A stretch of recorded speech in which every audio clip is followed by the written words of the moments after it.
Brazil isn't one trip.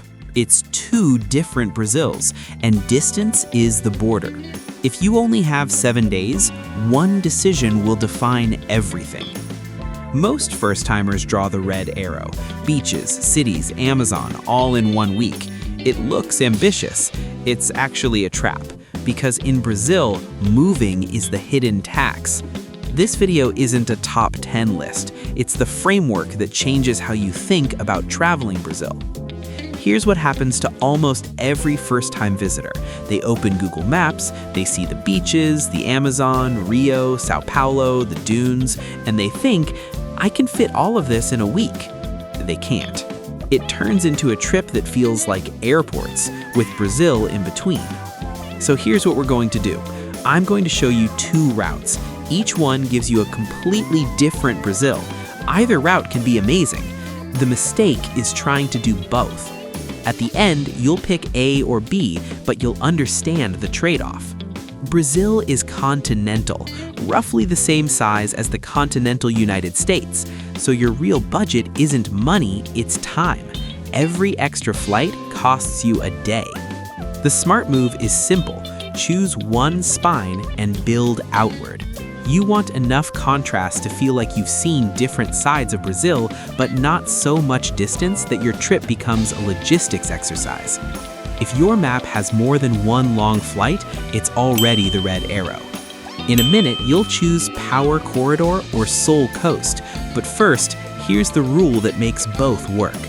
Pick one geographic corridor, build everything around it. That's it. 2 options, 2 very different Brazils that are both real but feel like different planets. Route A is the southeast, the Power Corridor. This is the Brazil that runs the economy, shapes Latin American culture, and has outsized influence in the region, a bigger global footprint than most people expect. Your anchor cities are São Paulo and Rio de Janeiro. Think 2 cities, 1 corridor, 0 wasted travel days. São Paulo is one of the largest cities on the planet, and it has a food scene that rivals anywhere. Japanese, Italian, Lebanese, Afro-Brazilian, layered on top of each other for over a century. The energy is relentless. If you're used to New York or London or Tokyo, this city speaks your language, just with better food. Then there's Rio, and here's the part nobody tells you. Rio isn't really a beach city, it's a geography city. The mountains, the bay, the forests pushing into the neighborhoods, the landscape does things no other city on Earth does. Yes, Copacabana is iconic, but the real magic is the tension between nature and concrete. You're hiking through Atlantic forest 1 hour and eating in a century-old restaurant the next.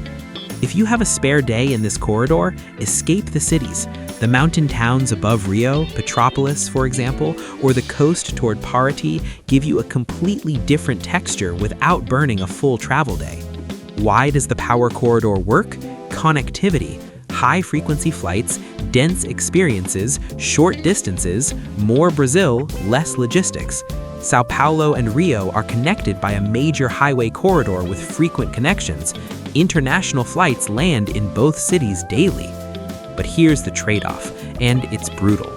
You'll see power, you'll see symbols, you'll see the Brazil that shows up in global headlines, but you might completely miss the Brazil that people picture when they close their eyes and imagine paradise, the turquoise water, the slower rhythm, the culture that feels like it grew out of the ground. For that, you need the Soul Coast. Brazil depends entirely on what you want to feel. Route B is the northeast, the Soul Coast.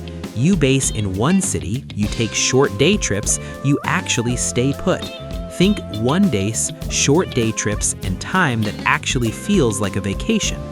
Your base is either Salvador or Recife. Both are historic port cities, both are cultural powerhouses, and both give you access to some of the most striking coastline in the Americas. Salvador is the heart of Afro-Brazilian identity. The music, the food, the religion, the architecture, everything here tells a story that goes back centuries. If you want to understand Brazil beyond the postcards, this is where that story lives. Recife gives you something different, a grittier, more local energy. And just next door, Olinda is one of the best preserved colonial towns in Brazil. From there, the beaches get ridiculous. Warm, clear water, natural reef pools, fishing villages where the biggest decision of the day is which hammock to lie in. The Soul Coast works because you stop moving, you pick a base, and you branch out. That's the secret.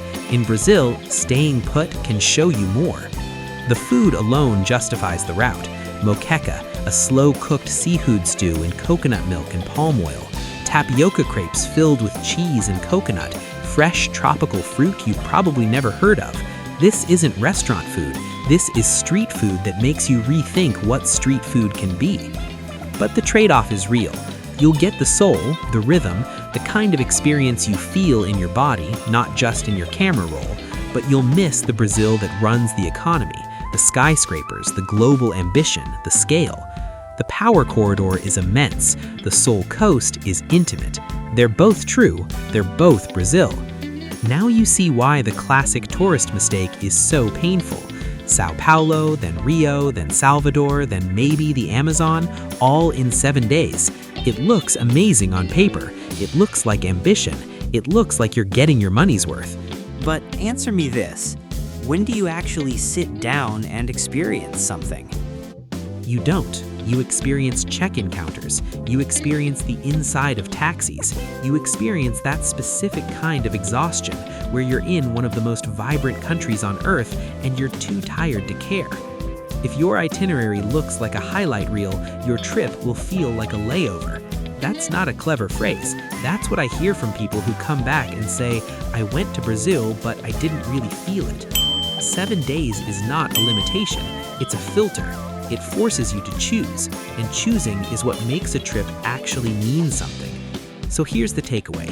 In 7 days, don't try to see Brazil. Choose a Brazil. The power corridor gives you the global machine, the scale, the energy, the ambition. The Soul Coast gives you the cultural engine, the history, the rhythm, the music that half the world borrowed without knowing where it came from. Both are real, both are worth it, but they're not the same trip, and pretending they are is how you waste all 7 days. So tell me in the comments, which is the real Brazil? The one that runs the economy or the one that runs the culture? Power corridor or Soul Coast? And don't just pick one. Tell me what you want to feel in Brazil, power or soul? If this changed how you think about Brazil, hit subscribe. One video a week, this country explained.